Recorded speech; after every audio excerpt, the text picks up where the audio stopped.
વડોદરા શહેરના ગોરવા જીઆઈડીસી વિસ્તારમાં આવેલા વ્રજ કોમ્પ્લેક્સ ખાતે નવા આધાર સેવા કેન્દ્રની શરૂઆત કરવામાં આવી છે. કેન્દ્રનું લોકાર્પણ વડોદરાના સાંસદ હેમાંગ જોશીના હસ્તે કરવામાં આવ્યું હતું. આ નવા કેન્દ્રથી ગોરવા તેમજ આસપાસના વિસ્તારના હજારો નાગરિકોને આધાર કાર્ડ સંબંધિત વિવિધ સેવાઓ હવે એક જ સ્થળે સરળતાથી ઉપલબ્ધ બનશે.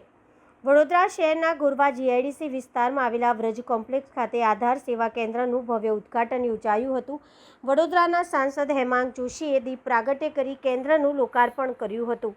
આ પ્રસંગે ધારાસભ્ય ચૈતન્ય દેસાઈ, ધારાસભ્ય કેયુ રોકડિયા, ગતિશક્તિ વિશ્વવિદ્યાલયના ઉપકુલપતિ, MS યુનિવર્સિટીના કુલપતિ તેમજ unique identification authority of India UIDAના અધિકારીઓ સહિત અનેક મહાનુભાવો ઉપસ્થિત રહ્યા હતા. મહાનુભાવોએ જણાવ્યું હતું કે ડિજિટલ ઇન્ડિયાના વિઝનને સાકાર કરવામાં આધાર કાર્ડનું મહત્ત્વ સતત વધી રહ્યું છે. નવા આધાર સેવા કેન્દ્રના પ્રારંભથી નાગરિકોને આધાર કાર્ડમાં નામ, સરનામું, જન્મ તારીખ, મોબાઈલ નંબર અને બાયોમેટ્રિક અપડેટ સહિત નવા આધાર કાર્ડની નોંધણી જેવી વિવિધ સેવાઓ એક જ સ્થળે ઝડપી અને પારદર્શક રીતે ઉપલબ્ધ થશે. આધાર સેવા કેન્દ્રમાં આધુનિક સુવિધાઓ સાથે તાલીમબદ્ધ કર્મચારીઓની વ્યવસ્થા કરવામાં આવી છે, જેથી નાગરિકોને ઓછા સમયમાં સરળ અને ગુણવત્તાયુક્ત સેવા મળી રહે. ગોરવા જીઆઈડીસી અને આસપાસના વિસ્તારના રહેવાસીઓ હવે આધાર સંબંધિત કામગીરી માટે દૂર જવાની જરૂર રહેશે નહીં, જેના કારણે સમય અને ખર્ચ બંનેમાં બચત થશે. કાર્યક્રમ દરમિયાન ઉપસ્થિત મહાનુભાવોએ આધાર સેવાઓને વધુ સુલભ અને કાર્યક્ષમ બનાવવાના પ્રયાસોની પ્રશંસા કરી હતી.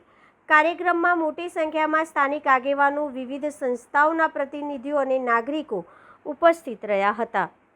આપણા દેશના યશસ્વી વડાપ્રધાન શ્રી નરેન્દ્રભાઈ મોદીજીના નેતૃત્વ હેઠળ ડિજિટલ ઇન્ડિયાને જ્યારે 11 વર્ષ પૂર્ણ થયા છે, ત્યારે આજે વડોદરા જિલ્લા માટે ખૂબ જ હર્ષની વાત છે કે વડોદરા જિલ્લા માટે આજે વડોદરા મહાનગરમાં આધાર સેવા કેન્દ્રનું ઉદ્ઘાટન એ આજે અમારા બંને ધારાસભ્યશ્રીઓ, સયાજીગંજ વિધાનસભા ધારાસભ્ય શ્રી આદરણીય કેયુરભાઈ અને અકોટા વિધાનસભાના ધારાસભ્ય આદરણીય ચૈતન્યભાઈ અને બંને યુનિવર્સિટીના વાઇસ ચાન્સલરશ્રીઓ, આધારના તમામ અધિકારીઓ અને સ્થાનિક લોકો સાથે મળીને ઉદ્ઘાટન કરવામાં આવ્યું છે.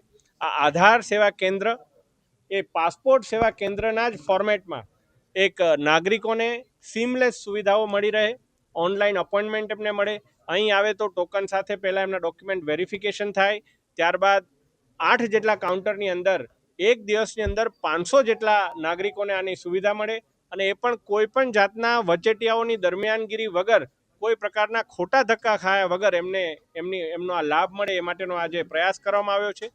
બીજી ખાસ વાત કે બાળકોને હમણાં જે પ્રકારે કમ્પલસરી બાયોમેટ્રિક્સ કરવાનું હોય, આ બાયોમેટ્રિક્સના 2 તબક્કા હોય છે. નાના બાળક માટે 5 થી 6 વર્ષમાં પહેલો તબક્કો અને 15 થી 17 વર્ષમાં બીજો તબક્કો.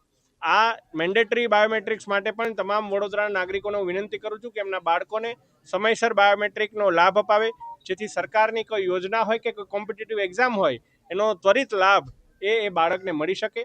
અને આજે મેં પોતે પણ આ આધાર સેવા કેન્દ્રની અંદર સુવિધાનો લાભ લઈ અને આનો અનુભવ કર્યો છે કે કઈ રીતે અહીંયા એક નાગરિક આવશે તો એને કયા પ્રકારની સુવિધા મળશે. ખૂબ જ સારી સુવિધા છે.